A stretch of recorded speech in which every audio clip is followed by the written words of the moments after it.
రహదారి అంటే అభివృద్ధికి సోపానం, మారుమూల ప్రాంతాల అభ్యున్నతికి ప్రగతి సూచిక, వ్యాపార వాణిజ్య వర్గాలకు వారధి. కానీ ఉమ్మడి ఆదిలాబాద్ జిల్లాలో అలాంటి పరిస్థితి కనిపించడం లేదు.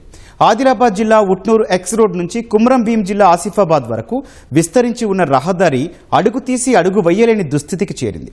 అత్యవసరం పేరిట చేసే మరమ్మతులు నిధుల కైంకర్యానికి దారితీస్తుందే తప్పితే ప్రజలకు సరైన రవాణా సమకూరటం లేదు.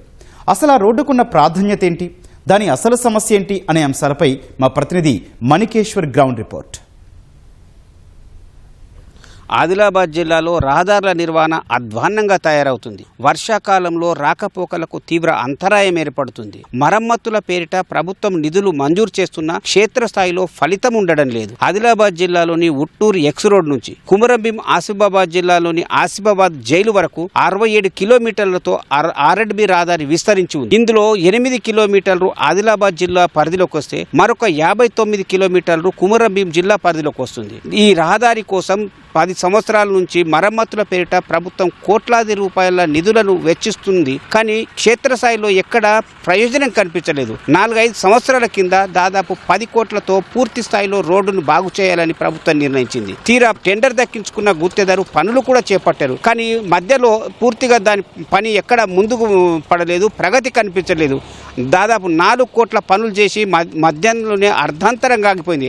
అప్పటి నుంచి ఇప్పటి వరకు దాని పని ఎక్కడ పూర్తి స్థాయిలో జరగలేదు. ఫలితంగా ఇప్పుడు వర్షాకాలం రావడంతో రాకపోకలకు తీవ్ర అంతరాయం ఏర్పడుతుంది. ప్రధానంగా ఆసిఫాబాద్ నుంచి మొదలుకొని ఇటు ఆదిలాబాద్ వరకే కాకుండా మంచిర్యాల అటు మిగతా ప్రాంతాలకు కూడా ఈ మార్గం కీలకంగా ఉంది. పైగా తెలంగాణలోనే పోరాట యోధుడిగా పేరొందిన కుమరంభీం పురిటిగడ్డకు సంబంధించిన గ్రామాలకు కూడా ఈ మార్గమే అనుసరణ చేస్తుంది. అంతటి ప్రాధాన్యత ఉన్న ఈ మార్గాన్ని మాత్రం అధికార యంత్రాంగం పట్టించుకోవటం లేదు, అటు ప్రభుత్వము గుర్తించలేదు. వాస్తవంగా ఈ రోడ్డును బాగు చేయాలని చెప్పే డిమాండ్ దశాబ్దాలుగా ఉంది. కానీ ప్రతిసారి కూడా దీన్ని చేస్తాం చూస్తామనే మాటలతో స్థానిక ప్రజాప్రతినిధులు సరిపెట్టడము, దానికి అనుగుణంగానే అధికారులు తలలూపడము, ఇంజనీర్లు ప్రతిపాదన తయారు చేయడము, ఆ తర్వాత మరుగున పడిపోవడము తూతూ మంత్రంగా కొనసాగుతుంది. ఇప్పటికి ప్రణాళికాబద్ధమైన ప్రయత్నం ఎక్కడా కనిపించలేదు. ప్రతి సంవత్సరం వర్షాకాలం వచ్చిందంటే సార్ FDR అంటే ఫ్లడ్ డెవలప్మెంట్ రిలీఫ్ ఫండ్ కింద 5 లక్షలు 10 లక్షలు వెచ్చించడం, తర్వాత అక్కడక్కడ మరమ్మతులు చేయడము మమ అనిపించడం వరకు కొనసాగుతుంది. తీరా ఆ వర్షం తగ్గిపోయిన తర్వాత ఆ గుంతలో ఎప్పటి మాదిరిగా ఉండిపోవడము, రాకపోకలకు అంతరాయం ఏర్పడము సహజంగానే మారిపోతుంది. ఈ ప్రాంతమంతా ఆదివాసీ గిరిజనులతో విస్తరించి ఉంది. దీన్ని అంటే ఆ స్థానికుల అమాయకత్వం కూడా ఇంజనీర్లకు కలిసి వస్తుంది. దాదాపు 10 సంవత్సరాలుగా మరమ్మతులకు కోసం కేటాయించిన నిధులు ఎన్ని అనేది కూడా లెక్క తినడం లేదు. దీంట్లో భాగంగా ఇటు ఆదిలాబాద్లోని R&B, అటు కుమరంభీం ఆసిఫాబాద్ జిల్లాలోని R&B శాఖ, అట్లాగే ఈ 4 జిల్లాలు అంటే ఆదిలాబాదు, నిర్మలు, ఆసిఫాబాదు, మంచిర్యాలను కలిపే కీలకంగా ఉండే ఉట్నూరు ITDA యంత్రాంగం కూడా దీనికి బాధ్యత వహించాల్సి ఉంది. కానీ ఆ ప్రయత్నం జరగకపోవడంతో యథావిధిగా ఈ మార్గం ఇట్లా గుంతలు తేలిపోయి కనిపిస్తుంది. వర్షాకాలం వచ్చిందంటే ఆదివాసీ గిరిజన తండాల్లో అత్యవసర పరిస్థితి ఏర్పడుతుంది. జ్వరాలు, ప్రసూతులు అట్లాగే ఇబ్బందికరమైన అంశాలతో బాహ్య ప్రపంచానికి ఆసుపత్రికి తీసుకురావాల్సి వస్తుంది. ఈ మార్గం ఇలా ఉండడంతో అంబులెన్స్ కూడా వెళ్ళలేని పరిస్థితి ఉంది. అంటే ఒక కీలకమైన మార్గమే ఇలా ఉంటే ఇక లోపల అంతర్గత రహదారులు ఎలా ఉంటాయనేది అధికారులకు ప్రజాప్రతినిధులకు తెలియంది కాదు. కానీ ఒక పట్టింపు లేకపోవడం మాత్రం ప్రభుత్వం విమర్శలను మూటగట్టుకోవాల్సి వస్తుంది. ఇప్పుడు వెడల్పు 7 మీటర్లతో ఉంది. దీన్ని వాస్తవంగా 2 వరుసల రహదారి చేయాలనుకున్నారు. కానీ అది అటవీ సంబంధమైన అంశాలు కొంచెం తెర మీదకి రావడంతో దానికి కుదరదనే అభిప్రాయం ఏర్పడింది. దాన్ని పక్కన పెడితే 7 మీటర్ల నుంచి 10 మీటర్లకు విస్తరించాలనే ఒక సూచన వచ్చింది. దానికి అనుగుణంగానే ప్రభుత్వం ఆమోదం కూడా వేసింది. ఇప్పుడు ఆ 10 మీటర్లు కూడా చేయలేదు.